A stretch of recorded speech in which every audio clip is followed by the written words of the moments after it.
Bonjour, je m'appelle Camille Cabaton, j'ai 24 ans. Bonjour Camille, depuis quand pratiques-tu le basket? Alors, je pratique le basket, on va dire depuis l'âge de 4-5 ans. J'ai attaqué le basket à Bassan-Bassé, un petit village de Haute-Loire. J'ai attaqué là-bas parce que ma maman était entraîneur à l'époque de basket et du coup, je suis née un peu sur les terrains de basket et j'ai suivi ma maman de très près. Du coup, le basket m'a intéressée très vite et très jeune. Tu as fait d'autres sports en parallèle? Oui, j'ai fait quelques sports un peu pour essayer à droite à gauche. J'ai essayé un peu de judo, un peu d'équitation. Mais bon, je me suis vite réorientée uniquement sur le basket. Alors le basket parce que sport collectif aussi, non? Par Oui, oui, rapport oui, bah, le sport, aussi. ouais, parce que ouais, les autres sports que j'ai fait c'était plus individuel, mais moi c'est plus le tempérament à la collective, d'être avec les autres, de jouer pour les autres. Ouais. Alors tu es toute jeune, mais quel est le meilleur souvenir de ta carrière?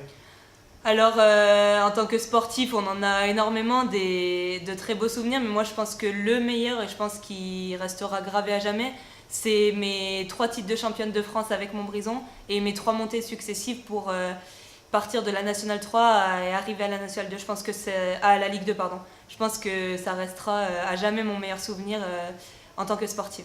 Comment es-tu arrivé à Montbrison?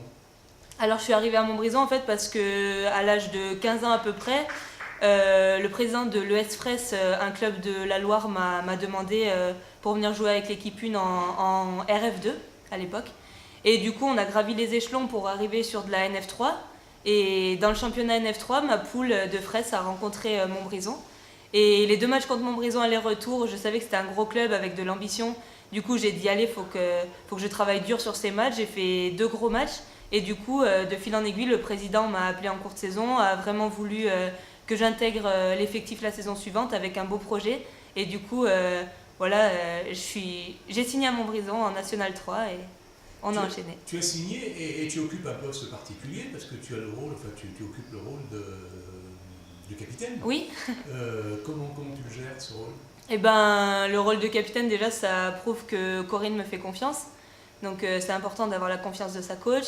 Et le rôle de capitaine, pour moi, c'est toujours d'encourager les filles, d'être là derrière elles, toujours pour les pousser au meilleur d'elles-mêmes, de montrer l'exemple dans la communication, de toujours parler, parce qu'au basket, on a beaucoup besoin de parler, que ce soit en défense ou de communication en attaque. Donc, voilà, moi, je suis un peu le rôle, voilà, je fédère l'équipe. J'essaye de toujours les pousser au mieux, toujours être positive, aller de l'avant. Si on rate une action, on se consacre sur celle d'après et on se concentre plus sur ce qu'on a raté. Donc voilà, mon rôle de capitaine, c'est vraiment d'être là derrière les filles, de les pousser toujours au meilleur d'elles-mêmes.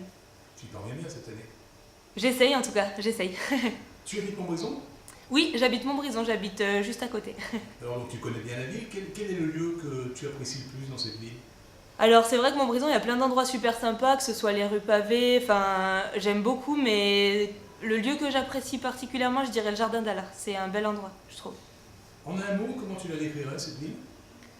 Je dirais que Montbrison est une ville conviviale parce que à chaque fois qu'on sort dans la rue, qu'on va dans n'importe quel endroit, dans des boutiques, dans peu importe où, sur le marché le samedi matin, tous les gens nous arrêtent et nous disent allez, on sait que ce soir vous jouez contre telle équipe, donc soyez présents, nous on sera là, on sera derrière vous, on suivra les résultats. Du coup, c'est voilà, vraiment une ville conviviale qui nous connaît, qui nous suit. Et qui vous motive. Exactement, exactement. Alors en dehors du basket, je suppose que tu as des passions. Ah oui, j'en ai plein. Ben, j'aime beaucoup déjà la musique. J'adore la musique. J'aime bien chanter malgré tout, même si je ne suis pas une chanteuse. J'aime beaucoup ça. J'aime beaucoup les films. Tous les mercredis, pratiquement, jour où on n'a pas entraînement, j'en profite pour aller au cinéma, voir des nouveaux films. J'adore ça. J'ai pris depuis cette année quelques cours de piano parce que j'aimerais apprendre à jouer du piano. J'aime beaucoup de choses en général. Alors tu es joueuse professionnelle, est-ce que tu as Oui. une autre activité en parallèle ou est-ce que tu prépares déjà l'après-basket? Alors non, j'ai pas d'autre activité parce que voilà, c'est mon métier, j'ai un contrat pro, donc non, je suis basketteuse. Et je sors d'une licence de STAPS en mention préparation physique et entraînement. Donc du coup, peut-être que l'après-basket, là, je me concentre sur le jeu, mais que l'après-basket, je me réorienterai très certainement vers tout ce qui est préparation physique des sportifs de haut niveau, préparation mentale, tout ça. J'aimerais bien m'orienter dans tout ce qui est préparation du sportif. Alors si tu étais une chanson? Si j'étais une chanson, alors j'adore beaucoup de chansons, mais je pense ma chanson du moment, je serais Despacito de Daddy Yankee et Luis Fonsi, ma chanson du moment. Alors tout à l'heure, tu nous disais que tu avais une passion, c'était la chanson. Tu peux Oui. nous interpréter un petit morceau de cette chanson? Oui, si vous voulez. Par contre, j'ai mon téléphone portable, donc ça sera mieux pour... je mets le son derrière. Allez. Allez, je vous fais le refrain, comme ça les gens ils sauront. Pasito a pasito, suave suavecito, lo vamos pegando poquito a poquito. Cuando tú me besas con esa destreza, veo que hay malicia con delicadeza. Pasito a pasito. Voilà, c'est ma chanson du moment que je chante avec les fenêtres ouvertes, le soleil dans ma voiture. Donc ça peut être une reconversion, c'est la chanson. Ou non, je pense pas. Alors si tu étais un film, Si j'étais un film, alors moi je suis plutôt film d'animation, dessin animé, mais si je vous donne un film, je dirais Sexy Dance. si tu étais un livre, Un livre, j'ai pas de livre en particulier, mais j'aime beaucoup tout ce qui est livre sur la santé. Je lis beaucoup de choses sur la santé, donc je dirais ça. si tu étais un plat, Un plat, alors comment vous dire que je suis très gourmande. J'aime beaucoup manger, donc je dirais un plat cuisiné par mes parents parce qu'ils cuisinent tellement bien et c'est tellement bon. oh, il y en a un qui ressort, hein. Non, c'est la cuisine de tes parents. en Ouais, général. ils cuisinent de tout et vraiment bien. Si tu étais une boisson, Une boisson, je serais de l'eau. si tu étais un lieu, Un lieu, je serais certainement une île paradisiaque comme Bora Bora, les Bahamas, pas quelque chose dans le genre où zen, farniente, vacances, soleil. si tu étais un animal, Je serais une lionne pour son côté majestueux.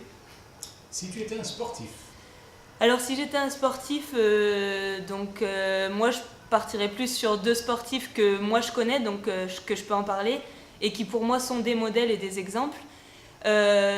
Tout d'abord mon petit frère, je pense, il est sportif professionnel lui aussi, il est footballeur professionnel.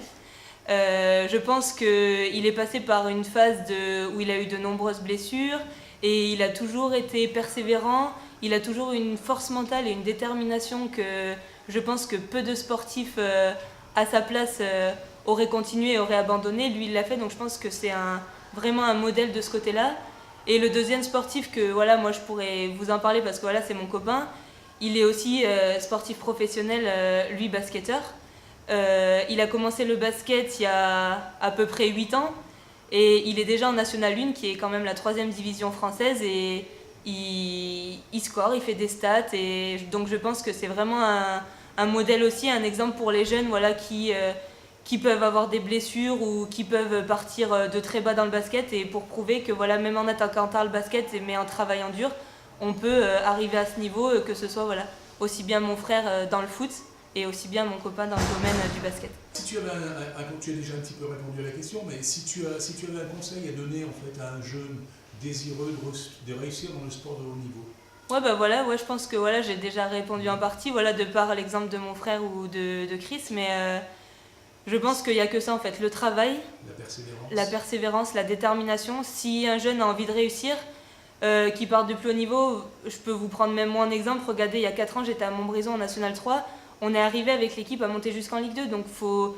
jamais baisser les bras, toujours être déterminé et le travail, il n'y a que ça, parce que même des gens qui sont talentueux sans travail, les gens qui travaillent à côté avec moins de talent, au bout d'un moment, le travail paye. Donc, et le talent ne suffit pas. exactement. Merci Camille. Merci beaucoup.